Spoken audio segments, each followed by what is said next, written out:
வணக்கம் நட்புகளே, நான் உங்கள் எழுத்துக்களின் உயிர் ஆர்ஜே ரஞ்சனி. நீங்கள் கேட்கவிருப்பது எழுத்தாளர் ருக்மிணி அவர்களின் காதல் தீயில் கரைவோம் வா. கதையின் தொடர்ச்சியை காணலாம். அத்தியாயம் 19. கண்களில் கண்ணீரை அடக்கிக் கொண்டிருந்த இலக்கியாவை சட்டென்று உள்ளே வந்த அக்ஷயா பார்த்து விட்டாள். என்னடி ஆச்சு உனக்கு என்று கேட்டாள். ஒன்றும் இல்லடி, ஜூஸ் கையில் எடுத்துகிட்டு வந்தேன், கார்பெட் தவறி அப்படியே கொட்டிட்டேன். யார் மேலடி கொட்டின? இல்லை கீழே சிந்திட்டியா? சிவா மேலே தாண்டி கொட்டிட்டேன். போச்சு, என்ன சொன்னார்? உன்னை அடிச்சிட்டானா? ஐயோ அதெல்லாம் ஒன்றும் இல்லடி, சும்மா 2 வார்த்தை அவ்வளோதான். அதுவே எனக்கு சந்தோஷமாக தான் இருந்துச்சு. அவன் காரி துப்பாத அளவுக்கு உன்னை ஏதோ பேசியிருக்கான், நீ வந்துட்டு இங்கே சமாளிச்சுட்டு இருக்க. சரி வந்து தொலை, வெளியில் போகலாம், எல்லாரும் வெயிட் பண்ணிட்டு இருக்காங்க என்றாள் அக்ஷயா. சரிடி என்று வெளியே வந்தாள். ஏண்டி உன் முகம் ஒரு மாதிரி இருக்கு என்று பிரியங்காவும் கேட்டாள். அதெல்லாம் ஒன்றும் இல்லை, கீழே ஜூஸ் கொட்டிட்டாலாம், அதான் இப்படி இருக்காலாம் என்று நான் கேட்டாள். சரி, யார் யாரெல்லாம் என்னோட வந்து பீச் பார்க்க போகிறீங்க என்று அக்ஷயா கேட்க, இப்போ தாண்டி எல்லாரும் சாப்பிட்டோம் என்று நிலா கூறினாள். ஹலோ மேடம், நீங்கள் லிஸ்ட்லேயே இல்லை, கொஞ்சம் அந்த பக்கமாக போய் அண்ணா கூட ரொமான்ஸ் பண்ணிட்டு இருங்க, அவள் முறைத்து வைத்தாள். ஆமாண்டி, நிறையாவே சாப்பிட்டுட்டோம், வாங்க போகலாம் என்று மூவரும் கிளம்பினர். சரிடா, நாங்களும் இங்கே பக்கத்தில் அப்படியே சுற்றி பார்த்துட்டு வரோம், ரெசார்ட் கொஞ்சம் பெருசாக தானே இருக்குது என்று ஆத்விக்கின் நண்பர்கள் கூறினர். நன்றி தெய்வங்களா, நன்றி, இப்போ யார் எங்களை தனியாக விடணும்னு தோணுச்சு என்று ஆத்விக் நிலாவை இழுத்து கொண்டு ஒரு இடத்திற்கு சென்றான். வாடி அப்படியே போகலாம் என்று மூவரும் ஒரு பக்கம் நடக்க மற்ற மூவரும் இன்னொரு பக்கம் நடந்து சென்று கொண்டிருந்தனர். வாயில் கம் போட்டு ஒட்டியதைப் போல நடந்து வந்து கொண்டிருந்தாள் இலக்கியா. என்னடி ஒன்றும் பேசாமல் வர என்று பிரியங்கா கேட்டாள். அதெல்லாம் ஒன்றும் இல்லை, உங்கள் 2 பேர்த்துக்கிட்டையும் நான் ஒன்று கேட்கலாமா? என்னடி, என்ன சீக்ரெட் சொல்லு என்று அக்ஷயா பரபரத்தாள். நான் குண்டா இருக்கேன்னு என்னைக்காவது நீங்கள் அசிங்கமாக என்ன நினச்சிருக்கீங்களா? அந்த கட்டையை ஏறி இவளை போட்டு தள்ளிடுறேன் என்று பிரியங்கா கொந்தளித்தாள். நான் சீரியஸாக தாண்டி கேட்குறேன், ப்ளீஸ் சொல்லுங்க. உனக்கு எப்படி இப்படி லூசுத்தனமான எண்ணெல்லாம் வருது? வாயில் நல்லா வந்துடும், பேசாமல் போடி. கேட்டதுக்கு மட்டும் பதில் சொல்லுங்க. திடீர்னு இத்தனை வருஷம் கழிச்சு ஏண்டி இப்படி கேட்குற? எனக்கு ஏன் இவ்வளோ குண்டா இருக்கேன்னு எனக்கே அசிங்கமாக இருக்குது. அதுவும் இன்னைக்குன்னு பார்த்து தான் இப்படி எனக்கு உரைக்குது. பைத்திய மாதிரி பேசாமல் வாடி, நான் கொஞ்ச நேரம் தனியாக நடக்கிறேனே என்று விறுவிறு வேறு பக்கத்திற்கு சென்றாள் இலக்கியா. இவளுக்கு என்ன தாண்டியாச்சு? ஏன் ஒரு மாதிரி பேசிட்டு போறா? இப்போதைக்கு சிவாவை பற்றி பிரியங்காவிற்கு சொல்ல வேண்டாம் என்று அக்ஷயா நினைத்தாள். என்னென்ன தெரியலடி, சரி விடு, அவளே சமாதானமாகட்டும். அங்கே பாரு, பீச்சுக்கு கொஞ்சம் தள்ளி பெஞ்ச் போட்டு இருக்காங்க, அங்கே போய் உட்காரலாம். அடி போடி, நானும் கொஞ்சம் தூரம் தனியாக நடந்துட்டு வரேன் என்று அவளும் வேறு பக்கம் சென்றாள். அக்ஷயா மட்டும் பேசாமல் கடல் அலைகளை ரசித்து கொண்டிருப்போம் என்று அந்த பெஞ்சில் உட்கார்ந்தாள். ஃபோனில் பாட்டை வைத்துக்கொண்டு அப்படியே உட்கார்ந்து ரசித்து கொண்டிருந்தாள். உயிரை தொலைத்தேன், அது உன்னில் தானோ, இதுதான் காணும் கனவோ நிஜமோ, மீண்டும் உன்னை காணும் மனமே வேண்டும் எனக்கே, மனமே மனமே விழியில் விழுந்தாள் என்னில் எனதாய் நானே இல்லை, எண்ணம் முழுதும் நீதானே என் கண்ணே, உயிரை தொலைத்தேன், அது உன்னில் தானோ, இதுதான் காணும் கனவோ நிஜமோ என்ற பாடல் ஓடிக்கொண்டிருந்தது. கண்களில் நீர் கசிய கண்களை மூடினாள் அக்ஷயா. அவள் பக்கத்தில் உட்கார்ந்து பேச ஆரம்பித்தது ஒரு உருவம். தான் போக்கில் சுற்றி கொண்டிருந்தாள் பிரியங்கா. அங்கு சிறிது தூரத்திற்கு விற்பனைக்கு வைத்திருந்த ஐஸ்கிரீம் கடையை பார்த்தவள் தன்னை தானே கட்டுப்படுத்தி கொள்ள முடியாமல் பின்னாடி அக்ஷயாவோ அல்லது இலக்கியாவோ வருகிறார்களா என்று பார்த்துவிட்டு அங்கு ஒவ்வொரு ஃப்ளேவர்களையும் வாங்கி உண்ண ஆரம்பித்தாள். அங்கு அருகில் மற்ற குழந்தைகளும் கூட வாங்கி சாப்பிட்டது. அந்த குழந்தைகள் கூட தோற்று போய்விடும். அந்த அளவுக்கு உதட்டிலும் தனது உடையிலும் சிந்திக்கொண்டு அவள் ரசித்து ருசித்து உண்ண அந்நேரம் ஐஸ்கிரீம் வாங்க வந்த விக்னேஷ் அவளை ஒரு மாதிரியாக பார்த்து வைத்தான். ஆனால் அதையெல்லாம் கண்டுகொள்ளும் அளவிற்கா பிரியங்கா இருக்கிறாள். அண்ணா, அந்த மேங்கோ ஃப்ளேவர் கொடுங்க, இந்த சாக்லேட் ஃப்ளேவர் கொடுங்க, அதுவும் வேணும் இதுவும் வேண்டும் என்று சிறுபிள்ளை போல் வாங்கியபடி ரசித்து வெளுத்து கட்டி கொண்டு இருந்தாள். இது நம்ம நிலா தங்கச்சியோட ஃப்ரெண்ட் இல்லை, இவளை ஏதாவது பண்ணணுமே, என்ன பண்ணலாம் என்று அவன் யோசித்தான். பிரியங்காவிற்கும் இருமல் லேசாக வர ஆரம்பித்தது. உடனே தனது ஸ்லிம் பேக்கில் இருக்கும் கர்ச்சீப்பை எடுத்து துடைத்து கொண்டாள். இருமல் அதிகமாக ஐஸ்கிரீம் கப்புகளை அங்கேயே வைத்துவிட்டு சிறிது தூரம் நடந்து சென்றாள். அவள் செய்கையில் இவனுக்கு சந்தேகம் வந்தது. விக்னேஷ் அவளை பின்தொடர்ந்தான். என்ன இது, இருமல் வந்துச்சுன்னு பின்னாடி ஓடுறாளே என்று அவள் பின்னாடியே ஐஸ்கிரீம் கப்பை வைத்துக்கொண்டு அவளை பின்தொடர்ந்தான். சற்று தூரத்தில் பீச்சுக்கு அருகே போடப்பட்டிருந்த பெஞ்சில் நெஞ்சை பிடித்து கொண்டு வேகமாக இரும்பினாள். இதை பார்த்த விக்னேஷ் அருகில் சென்று கடையில் ஒரு தண்ணீர் பாட்டிலை வாங்கி கொண்டு அவளிடம் நீட்டினான். தன் முன் ஒரு கரம் தண்ணீரோடு இருப்பதை அதிர்ச்சியுடன் பார்த்தாள். ஐயையோ, என்று நினைத்தாலும் வெளியே காட்டிக்கொள்ளவில்லை. குடி என்று அவன் கொடுக்க மறுபேச்சு பேசாமல் வாங்கி குடித்தாள். தொண்டைக்கு சற்று இதமாக இருக்க இருமலும் கொஞ்சம் கட்டுப்படுத்தியது. என்னாச்சு, இப்போ ஓகேவா? ஏன் இப்படி இரும்புற என்று அவன் கேட்டான். ஐயோ, அதை ஏன் கேட்குறீங்க, எனக்கு வீசிங் ப்ராப்ளம் இருக்குது. ரொம்ப ஐஸ்கிரீம் இல்லைனா குளிர்ச்சியாக ஏதாவது சாப்பிட்டாலே தொண்டையில் கிச்சு கிச்சு வந்துடும். அதனால் இருமல் கொஞ்சம் ஜாஸ்தி ஆயிடுச்சு. அதை பார்த்ததும் தாறுமாறாக சாப்பிட ஆரம்பிச்சிட்டேன் என்று கூறினாள். சரி, அப்போ கொஞ்சமாக சாப்பிட்ருக்கலாம்ல? சாப்பிட்ருக்கலாம் தான், ஆனால் அப்புறம் கிடைக்காதுல்ல. அடிப்பாவி. By the way, I am Vignesh என்று மறுபடியும் அறிமுகப்படுத்தி கொண்டான். அத்விகானாவோட ஃப்ரெண்டு தானே? அவள் கேட்டாள். நீ எந்த ஊர் என்று அவன் கேட்டான். நான் இங்கே பக்கத்தில் தான், ஒரு 2 hours ட்ராவல். நீங்கள் சென்னை தானா? ஆமாம், இங்கே தான் குப்பை கொட்டணும் என்று விளையாட்டாய் சொல்ல, சரி சரி பார்க்கலாம் என்று எழுந்து சென்றாள். ஏதோ அவள் அப்படி பேசியது அவனுக்கு பிரியங்காவை பிடித்து போனது. அடிப்பட்ட இதயம் போல நடந்து கொண்டு சென்று இருந்தால் இலக்கியா. 1000 இருந்தாலும் சூப்பர்மேன் என்ன அப்படி சொல்லி திட்டி இருக்கக்கூடாது. ஊரே நம்மளை குண்டு பூசணின்னு சொல்லுது. இவன் சொல்கிறது ஒன்றும் புரிய விஷயம் இல்லைதான், சமாளிச்சுக்கலாம். அவன் சொன்னது மனசு ரொம்ப கஷ்டமாக இருக்கே என்று கால் போன போக்கில் நடந்தாள் இலக்கியா. தூரத்தில் ஒரு பானிபூரி கடையை பார்த்து, நம்ம தான் அப்செட்டாக இருந்தால் ஏதாவது சாப்பிட்டே ஆகணுமே என்று தன் வயிறை தடவியபடி அந்த கடைக்கு பக்கத்தில் வந்த தனது குட்டி பர்சிலிருந்து காசை கொடுத்து ஒரு பிளேட் பானிபூரி கேட்டாள். வாயில் கொஞ்சம் சிந்தியும் உடைகளில் நிறைய சிந்தியும் சாப்பிட்டாள் இலக்கியா. உன்னை சாப்பிட்டதால மட்டும்தான் என் மனசில் இருக்க பாரமே குறைஞ்சிருச்சு என்று பானிபூரியிடம் பேசி கொண்டிருந்தாள். இன்னொரு பிளேட் வாங்கி சாப்பிட்டாள். பக்கத்தில் இருந்த ஒரு கும்பல் இவள் மட்டும் தனியாக சாப்பிடுவதை பார்த்து ஏதோ வம்பு இழுக்க அவர்கள் பேசும் பாசை புரியாததால் அவசரமாக பிளேட்டை டேபிள் மீது வைத்துவிட்டு அருகில் வைத்திருந்த வாளியில் கையை நனைத்து விறுவிறு என்று நடக்கத் தொடங்கினாள். ஐயோ, இப்போ பார்த்து இந்த 2 பிசாசுகளும் எங்கே போச்சுன்னு தெரியலையே என்று மனதிற்குள் புலம்பினாள்.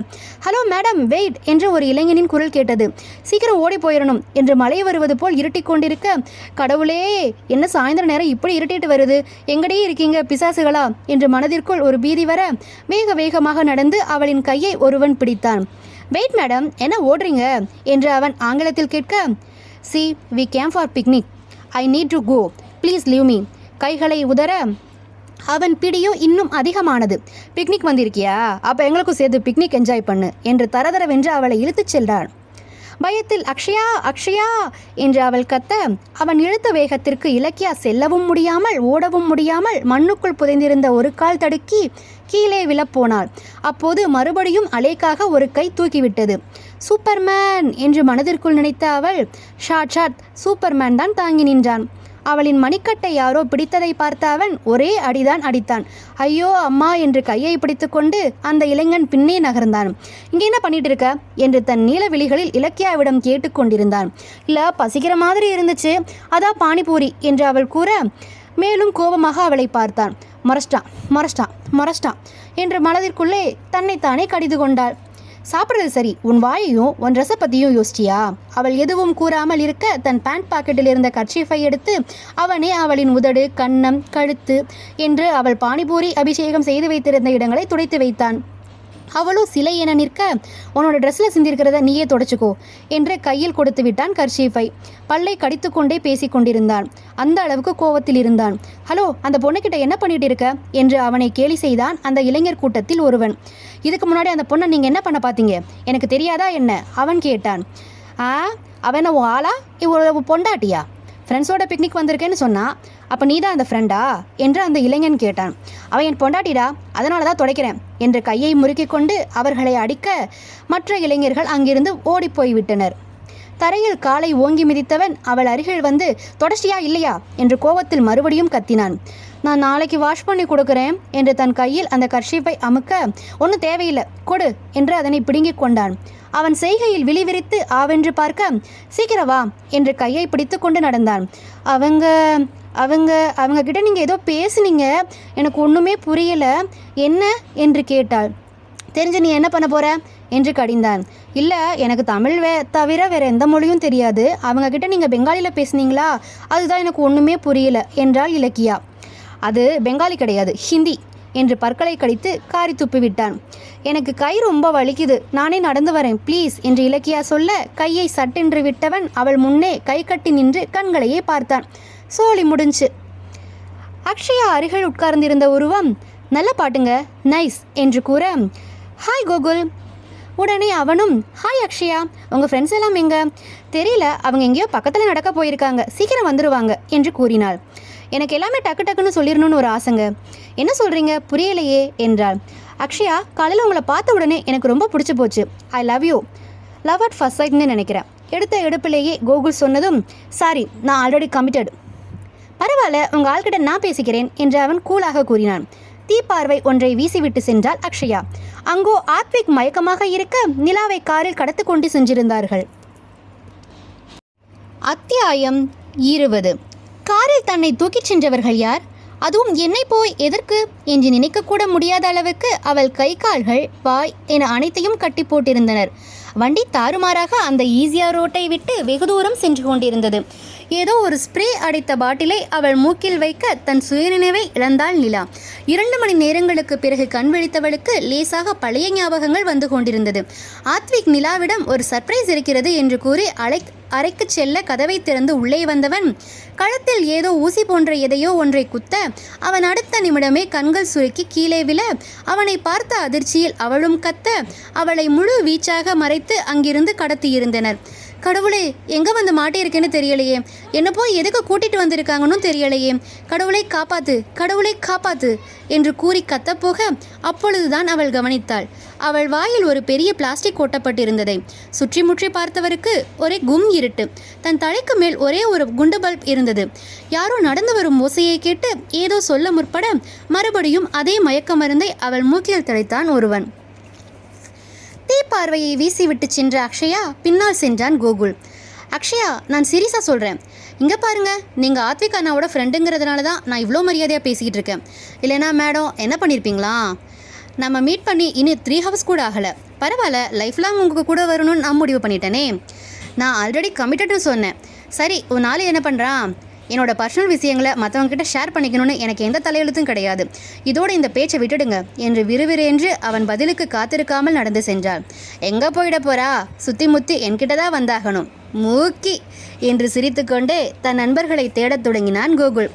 அங்கே சுற்றி இங்கே சுற்றி மறுபடியும் பிரியங்காவும் விக்னேஷும் சந்தித்து கொண்டனர். ஆமாம், நீங்கள் ரொம்ப நேரமாக இங்கேயும் சுற்றிட்டு இருக்கீங்க என்று கேட்டாள் பிரியங்கா. ஆமாம், நானே தனியாக சுற்றிட்டு இருக்கேன். ஆமாம், உன் ஃப்ரெண்ட்ஸ் எங்கே என்று அவன் கேட்டான். அவங்கள தான் நானும் தேடிட்டு இருக்கேன் அண்ணா. எங்க, தயவு செய்து அண்ணன்னு மட்டும் கூப்பிடாதீங்க, நைட்டெல்லாம் தூக்கமே வராது. அவனை மேலும் கீழும் பார்த்தவள், ரொம்ப நல்லா தான் பேசுகிறீங்க என்று நட்பு ரீதியாக பேச்சுக்களை தொடர்ந்து கொண்டிருந்தன. தூரத்தில் அக்ஷயா நடந்து வரும் நிழல் தெரிந்தவுடன், அப்பாடா, என்னுடைய ஒரு ஃப்ரெண்டு வந்துட்டா, அந்த இலக்கியாவைத்தான் எங்கன்னு தெரியலையே. பின்னாடி கோகுல் வருவதை பார்க்க விக்னேஷ், அப்பாடா, கோகுல் வந்துட்டான், அந்த சிவா எங்கே போனா, அந்த சைக்கோ பையன் எங்கே திரியிறானோ என்று இவனும் புலம்பினான். சிவாவும் இலக்கியாவும் வேறொரு லோகத்தில் இருப்பது அந்த நால்வருக்குமே தெரியவில்லை. தன் முன்னே கை கட்டி நிற்கும் சிவாவை பார்ப்பதா வேண்டாமா என்ற சந்தேகத்தில் நின்றிருந்தாள் இலக்கியா. சட்டென்று பார்த்தால் அவன் நீலக்கண்களில் விழுந்து விடுவோமோ என்று பயம். பார்க்கவில்லை என்றால் அவன் ஏதாவது திட்டி விடுவானோ என்ற பயம். என்ன செய்வது? ஒரு இடத்துக்கு வந்தா எப்படி நடந்துக்கணும்னு உனக்கு தெரியுமா தெரியாதா? சட்டென்று அவனும் கேட்க என்ன பதில் சொல்வது என்று தெரியாமல் முழித்து கொண்டிருந்தாள். அது நான் அவ்வளோக்கா வெளியில் போனது இல்லைங்க என்று அப்பாவியாக பதில் கூறினாள். வெளியில் போனால் 4 பேர் 4 விதமாக பார்க்க தான் செய்வாங்க, அதை புரிஞ்சுக்கிட்டு நீ தான் நடந்துக்கணும் என்று பேசினான். இப்போ இதெல்லாம் எதுக்கு நம்மக்கிட்ட சொல்கிறாரு என்று யோசித்தவள் சட்டென்று அவன் விழிகளை பார்க்க அவன் விழிகளும் அவளை தான் பார்த்து கொண்டிருந்தது. 2 விழிகளும் மோதிக்கொள்ள அது என்ன பேசியதோ சட்டென்று அவன் தன் நீலக்கண்களை வேறு பக்கம் திருப்பிக் கொண்டான். உன் ஃப்ரெண்ட்ஸ் எல்லாம் எங்கே இருக்காங்கன்னு தெரியுமா, இல்லை தெரியாதா? இப்படியே நேராக நடந்து போனால் வருவாங்கன்னு நினைக்கிறேன். இல்லை இருப்பாங்கன்னு நினைக்கிறேன். அக்ஷயா ஏதோ ஒரு ஸ்டோன் பெஞ்சில் தான் உட்காந்துருப்பா, நான் போய் பார்க்குறேன் என்று அவசரமாக போக, மறுபடியும் யார்ட்டையாவது போய் மாட்டிக்க போறியா? அப்படியே வந்து மாட்டினாலும் நீங்கள் என்னை காப்பாற்ற மாட்டீங்களா கேட்டாள். ஒவ்வொரு தடவையும் உன்னை காப்பாற்ற உனக்கு நான் யாரு என்று பட்டென்று கோபமாக வெடித்தான். ஒன்றும் இல்லை, நான் இப்படி நடந்து போய் அவங்க எங்கே இருக்காங்கன்னு பார்த்துக்கிறேன் என்று விறுவிறு நடந்தாள். கோயில் தேர் கூட சீக்கிரம் நகரும். ஆனால் இலக்கியா நடப்பதற்கு மிகவும் மூச்சு வாங்கி கொண்டே நடந்தாள். அவளுக்கு பின்னால் அண்ணனடையிட்டு வந்த சிவா விறுவிறு என்று முன்னே சென்றான். சரிசமமாக நம்மளால் நடக்கக்கூட முடியல, இதெல்லாம் என்று யோசித்தவாறே பின்னால் அவன் திரும்ப அவள் மறுபடியும் மிகுந்த சிரமப்பட்டு விறுவிறுவென்று நடந்தாள். தூரத்தில் பிரியங்கா உருவமும் அக்ஷயா உருவமும் தெரிய விறுவிறுவென்று வந்தவள் எங்கடி போனீங்க என்று யதார்த்த கேள்விகளை கேட்டாள். சரி, சாயந்தரம் ஆயிடுச்சு, நம்ம கிளம்பலாமா என்று பிரியங்கா கேட்டாள். நாங்கள் ட்ராப் பண்ணுறோம் என்று விக்னேஷ் முன்வந்து கூறினான். இல்லை, நாங்கள் நிலாவை பார்த்துட்டு அப்படியே ஒரு பாய் சொல்லிட்டு கிளம்பலான்னு இருக்கோம் என்று கூறினாள் அக்ஷயா. ஃபோன் பண்ணுடா சிவா என்று கூற அவன் ஃபோன் 4-5 முறை ரிங் போய்விட்டு அப்படியே இருக்க, என்னடா அவன் ஃபோன் எடுக்கலையா என்று கேட்டார்கள். அவன் பிஸியாக இருப்பான்டா என்று விக்னேஷ் சொல்ல, இல்லடா ஃபோன் அவன் எடுக்காமல் இருந்ததே கிடையாது, வாங்க போய் பார்ப்போம் என்றான் சிவா.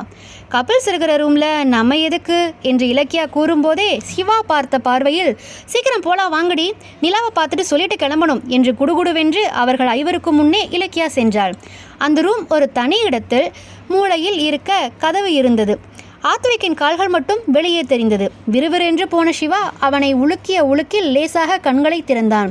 சிவா, ஃப்ளூரோ கார்டிசன் தான் கொடுத்துருக்காங்க, நிலாவை தூக்கிட்டான், யாருன்னு தெரியல, சீக்கிரம் கிளம்பணும், எமர்ஜென்சி கிட் எடு என்று கூற சிவாவும் கையில் ஒரு சிறிய ப்ளஸ் போட்ட பெட்டி எடுத்து அதில் ஒரு இன்ஜெக்ஷனை எடுத்து அவன் கையில் குத்தினான். அட பாவி, இவனுங்க எல்லாம் டாக்டர்ஸ்களா, அது கூடவா நம்மளுக்கு தெரியாமல் இருந்திருக்கோம் என்று மூவரும் ஒருவருக்கொருவர் பேசி கொண்டிருந்தனர். என்னடா நடந்துச்சு, யாருன்னு பாத்தியா? கதவை திறந்து உள்ளே வந்தேன், என் கழுத்தில் அதை குத்திட்டு அவளை இழுத்துட்டு போயிட்டாங்க, யாருன்னு தெரியல, கண்டிப்பாக அவனுங்களை நான் சும்மா விடவே மாட்டேன் என்று ஆத்விக் கொந்தளித்தான். அண்ணா, என்னென்ன ஆச்சு, நிலாவை பார்க்க முடியுமா முடியாதா சொல்லுங்க என்று பிரியங்கா பயத்தில் அளவே ஆரம்பித்து விட்டாள். இங்கே பாருங்க, நிலாவை இன்னும் 2 ஹவர்ஸ்குள்ளே கட்டி தூக்கிட்டு போனவங்களை கூட்டிகிட்டு வந்துடுவோம், விக்னேஷ் எல்லாத்தையும் அவங்க வீட்டில் விட்டுடுவார் என்று ஆத்விக் கூற, அண்ணா இல்லை, நாங்களும் கூடவே இருக்கோம் என்று அக்ஷயா பதறினாள். இல்லைம்மா, அது சரி வராது, நீங்கள் போங்க, குரூப்பில் தான் எல்லார் நம்பரும் இருக்கே, காமனாக மெசேஜ் பண்ணுறோம், ஒரு பிரச்சனையும் வராது, வீட்டில் இதை பற்றி எதுவுமே பேசாதீங்க ப்ளீஸ் என்று கோகுல் சொன்னான். சரி என்று விக்னேஷ் அந்த மூவரையும் கூட்டிக் கொண்டு சென்றான். அனைவரும் மரண பீதியில் இருக்க சிவாவின் நீலக்கண்கள் அவளை தீண்ட மறக்கவில்லை. யார்? நமது இலக்கியாவைத்தான். கொஞ்சம் யோசி, நமக்கு ஸ்கெட்ச் போட்டது யாருன்னு. எனக்கு என்னமோ நம்ம எதிரிங்களோன்னு தோணுது. பின்ன எப்படி? இது வேற யாராவது செஞ்சுருக்கணும், கண்டிப்பாக நமக்கு ஃபோட்டோ ஸ்கெட்ச் மாதிரியே தெரியல என்று அவர்களுக்குள்ளே ஒருவர் மாற்றி ஒருவர் பேசி கொண்டிருந்தனர். ஃபஸ்ட்டு சிசிடிவி செக் பண்ணிவிட்டு அதுக்கப்புறமா பிளான் பண்ணலாண்டா என்று அடுத்த கட்ட நடவடிக்கைகளை எடுப்பதற்காக 3 பேரும் வெளியே வந்தனர். மீண்டும் கண்களை திறந்த நிலா, தலைவலி விண்ணு விண்ணுன்னு வலிக்குதே, பக்கத்தில் யாரோ அமர்ந்திருப்பது போல இருந்தது. இப்போது கொஞ்சம் வெளிச்சம் அதிகமாகவே இருந்தது. பின்தலை வெடிப்பது போல இருந்தாலும் கண்கள் மங்களாகவே தெரிந்தது. எதிரே இருந்த உருவத்தை பார்த்து நீங்க என்று அதன் பெயரை சொல்ல தன் காலணியை அவள் நெஞ்சில் வைத்து அழுத்தியது அந்த கொடூர உருவம். என் பேரை சொல்லக்கூட உனக்கு தகுதியே இல்லடி என்று பற்களை கடுத்தி பேசியது அந்த அரக்க குணம். என்னடி, உன் புது புருஷன் மேலே அவ்வளோ லவ்வா? பரவாயில்லையே, தங்கத்தில் தாலி கொடியெல்லாம் மின்னுதே என்று கால்களை வைத்து தாலியை இழுக்க, இப்போவே அறுத்துடுறேன் என்று தன் கையை அவள் தாலியின் மீது வைக்க பலம் கொண்டவள் போல் தன் தலையை வைத்து அந்த உருவத்தின் நெத்தியில் முற்றினாள் நம் நிலா. வணக்கம் நட்புகளே, நான் உங்கள் எழுத்துக்களின் உயிர் ஆர்ஜே ரஞ்சனி. நீங்கள் கேட்கவிருப்பது எழுத்தாளர் ருக்மிணி அவர்களின் காதல் தீயில் கரைவோம் வா. கதையின் தொடர்ச்சியை காணலாம். அத்தியாயம் 21. 3 பெண்களுக்கும் இருப்பு கொள்ளவில்லை. கடவுளே, அவளுக்கு என்ன ஆச்சுன்னு தெரியலையே, எங்கே போய் மாட்டிக்கிட்டான்னு தெரியலையே, இவங்க எல்லாரும் சரியாக கூட சொல்ல மாட்டேங்கிறாங்க என்று மூவருக்கும் 3 விதமான சிந்தனைகள் இருந்தது. அவர்களது வாட்ஸ்அப் குரூப்பில் அண்ணா எனி அப்டேட் என்று அக்ஷயா போட, நிலாவை கண்டுபிடிச்சிட்டிங்களா என்று பிரியங்கா கேட்க, ப்ளீஸ் அப்டேட் என்று இலக்கியா மெசேஜ் அனுப்ப, read by only Akshaya, Ilakkiya, Priyanka, இதற்கு மேல் தாங்காது என்று பிரியங்கா கான்ஃபரன்ஸ் காலில் அக்ஷயாவிற்கும் இலக்கியாவிற்கும் அழைத்தாள். எனக்கு மனசு ரொம்ப கஷ்டமாக இருக்குடி, எனக்கும் தாடி கஷ்டமாக இருக்குது, அவங்க எதுவுமே சொல்ல மாட்டேங்கிறாங்க. இலக்கியா, நீ வேணா சிவாவுக்கு ஃபோன் பண்ணி கேட்குறியா? அதுக்கு பக்கத்தில் இருக்கிற கிணத்துல போய் நான் விழுந்துடுவேன். பரவாயில்ல ப்ளீஸ் டி, அவங்கக்கிட்ட எல்லாம் நான் முன்ன பின்ன பேசினதே கிடையாது, நான் மட்டும் டெய்லியும் பேசிகிட்டு இருக்கேனா பொங்கினாள் இலக்கியா. கொஞ்சம் 2 பேரும் வாயை முடுங்க, இன்னும் நிலா வரல, அது உங்களுக்கு புரியுதா இல்லையா என்று பிரியங்கா எரிச்சலுடன் கூறினாள். எனக்கும் புரியுதுடி, எனக்கும் கஷ்டமாக தாண்டி இருக்குது, என்ன பண்ண சொல்கிறேன், அவங்கள சொல்கிற வரைக்கும் நம்மளால் ஒன்றுமே பண்ண முடியாது. யாருக்கிட்டையாவது ஃபோன் நம்பர், ஐயோ எந்த ஐடியாவும் தோண மாட்டேங்குதே, எனக்கு ரொம்ப கஷ்டமாக இருக்குது, நான் பேசாமல் விக்னேஷ்கிட்டே கேட்க போகிறேன், நீங்கள் கேட்டால் கேளுங்க, கேட்காட்டி போங்க, கண்டிப்பாக உங்ககிட்ட சொல்லவே மாட்டேன் என்று அவர்களின் பதிலை எதிர்பார்க்காமல் ஃபோனை வைத்து விட்டாள் பிரியங்கா. பிரியங்கா விக்னேஷுக்கு ஃபோன் செய்ய அவன் ஃபோன் 2 ரிங் அடித்தவுடன் எடுத்தான். சொல்லுங்க பிரியங்கா. தனது மொபைல் நம்பரை அவன் சேமித்து வைத்திருப்பான் என்று அவள் சற்றும் எதிர்பார்க்கவில்லை. அது நிலா கிடைச்சிட்டாளா இல்லையா? எனக்கு ரொம்ப கவலையாக இருக்குது. இன்னும் 1 ஹவரில் நிலா வந்துடுவா. லொக்கேஷன் ட்ராக் பண்ணியாச்சு சரியா, நீங்கள் யாரும் கவலைப்படாதீங்க, டேக் கேர். சரி, ஆனால் கண்டுபிடிச்சதுக்கப்புறம் ஒரே ஒரு வாட்டி அவளை பேச சொல்லுங்கள் ப்ளீஸ். அழும் குரலில் பிரியங்கா சொல்ல விக்னேஷ்கோ மனம் ஏதோ போல் இருந்தது. இங்கே பாருங்கள் பிரியங்கா, கண்டிப்பாக நிலாவை கண்டுபிடிச்சிடுவோம். நீங்களும் சரி உங்கள் ஃப்ரெண்டுகளும் சரி எதை பற்றியும் கவலைப்படாமல் இருங்க. முக்கியமாக இதை பற்றி யார்கிட்டையும் சொல்லாதீங்க சரியா, நல்லா ஞாபகம் வச்சுக்கோங்க. கண்டிப்பாக சரி பாய் என்றான். பாய் என்று பிரியங்கா வைத்து விட்டாள். எனினும் மனம் கேட்காமல் திருப்பி தன் தோழிகளுக்கு கான்ஃபரன்ஸ் கால் போட்டாள்.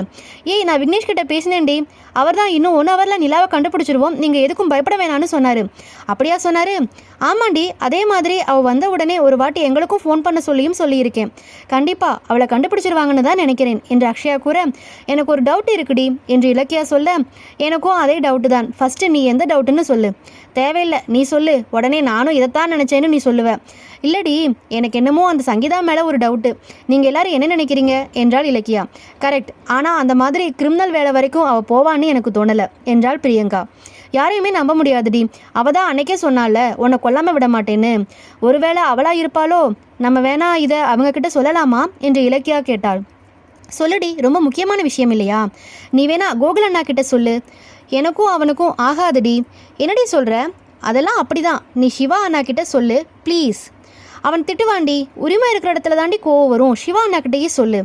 சரி போதும், நானே ஃபோன் பண்ணுறேன் என்று கைகள் நடுங்க சிவாவின் எண்ணுக்கு இலக்கியா அழைக்கப் போக, எதிர்பாராத விதமாக சிவாவே இலக்கியாவிற்கு அழைத்தது தான் அங்கே ஆச்சரியம்.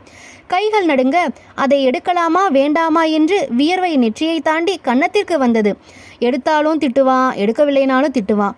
என்ன பண்ணுறதுன்னு தெரியலையே. ஒரு பயத்தில் ஃபோனை அவள் அட்டன் செய்து காதில் வைத்தாள்.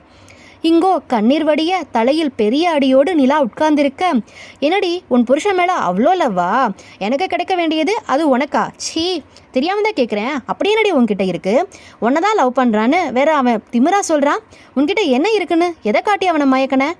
அதுவும் ஒரு கலரும் இல்லை, ஒரு அழகும் இல்லை. அதுவும் இல்லாமல் சின்ன வயசுலேருந்து நிலாவை காதலிக்கிறேன் அப்படி இப்படின்னு அளந்து விடுறான். என்னடி நடக்குதுங்க? உன் உடம்புல அப்படி என்ன இருக்கு என்று அசிங்கமாக பேசிய அந்த உருவம் நிலாவின் கன்னத்தில் சரமாரியாக அடித்து முடியை பிடித்து இழுத்து தன் பக்கம் இழுத்து கேட்டது.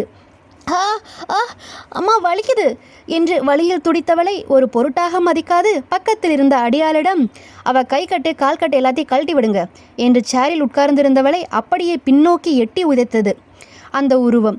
கை கால்கள் அனைத்தும் வலியெடுக்க அவளை இழுத்து வந்து தூக்கி நிறுத்தி மீண்டும் அரைந்து தரையில் தள்ளியது. சற்று ஃபோர்ஸாக தள்ளிய தள்ளில் முள்மேடுகளாக இருந்த சிமெண்ட் அவள் கை முட்டியை பதம் பார்த்தது. கை முழுவதும் இரத்த சிராய்வு வடிந்து நிலாவுக்கு வலி பெருக்கெடுத்தது. கையில் இருந்த ஒரு பெல்ட்டை வைத்து சரமாரியாக அடிக்கத் தொடங்கியது அந்த உருவம்.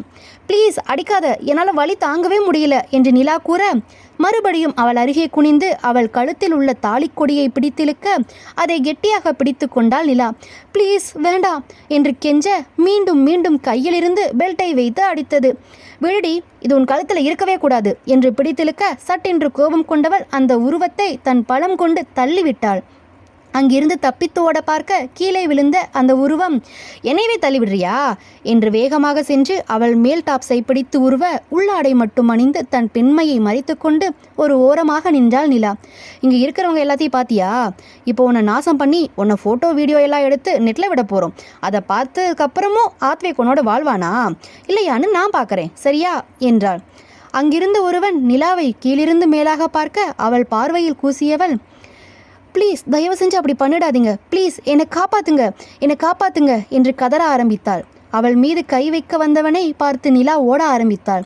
அவள் கையை பிடித்து இழுத்தவன், எங்கடி ஓடுற? உன்னை அனுபவிக்கிறத நாங்கள் வீடியோ எடுக்க வேண்டாமா? நில்லு, இதோ உன் புருஷனும் பார்க்கணும்ல, வா கொஞ்சம் உன் முகத்தை காமி என்று அவள் முகத்தை பிடித்து இறுக்கமாக திருப்ப அங்கு வேறொருவன் வீடியோ எடுத்து கொண்டிருந்தான். எப்படியாவது ஆத்வேக் தன்னை வந்து காப்பாற்ற மாட்டானா என்று கண்ணீர் வடித்து கொண்டிருந்தாள் நிலா. இன்னொருவன் அவள் முடியை கொத்தாக பிடிக்க, வலிக்குது ப்ளீஸ் விடுங்க என்று அவனை தள்ள ஈவு இரக்கம் இல்லாமல் மறுபடியும் அடித்தது அந்த உருவம். ப்ளீஸ் வேண்டாம் என்று அவள் கதறி துடித்தாள். உன் புருஷன் என்னை எவ்வளோ அசிங்கப்படுத்தினான்னு தெரியுமாடி உனக்கு? காலால் நிலாவின் மூஞ்சியில் ஓங்கி மிதித்தாள். அம்மா என்று நிலா கத்தினாள். அதை ரசித்த அந்த உருவம் தனது ஷூவை வைத்து அவளின் கன்னத்தில் நசுக்கியது. கண்ணீர் ஆராய் வடிய, வலிக்குது ப்ளீஸ் வலிக்குது என்று கதறி துடித்தாள். கன்னம் சிவந்து காயத்திலிருந்து குருதி வழிய அதை பார்த்து ரசித்த அந்த உருவம் போதாது என்று அவள் வயிற்றில் ஓங்கி மிதித்தது. நிலாவின் வாயிலிருந்து ரத்தம் கொப்பளிக்க அங்கேயே மயங்கி சரிந்தாள்.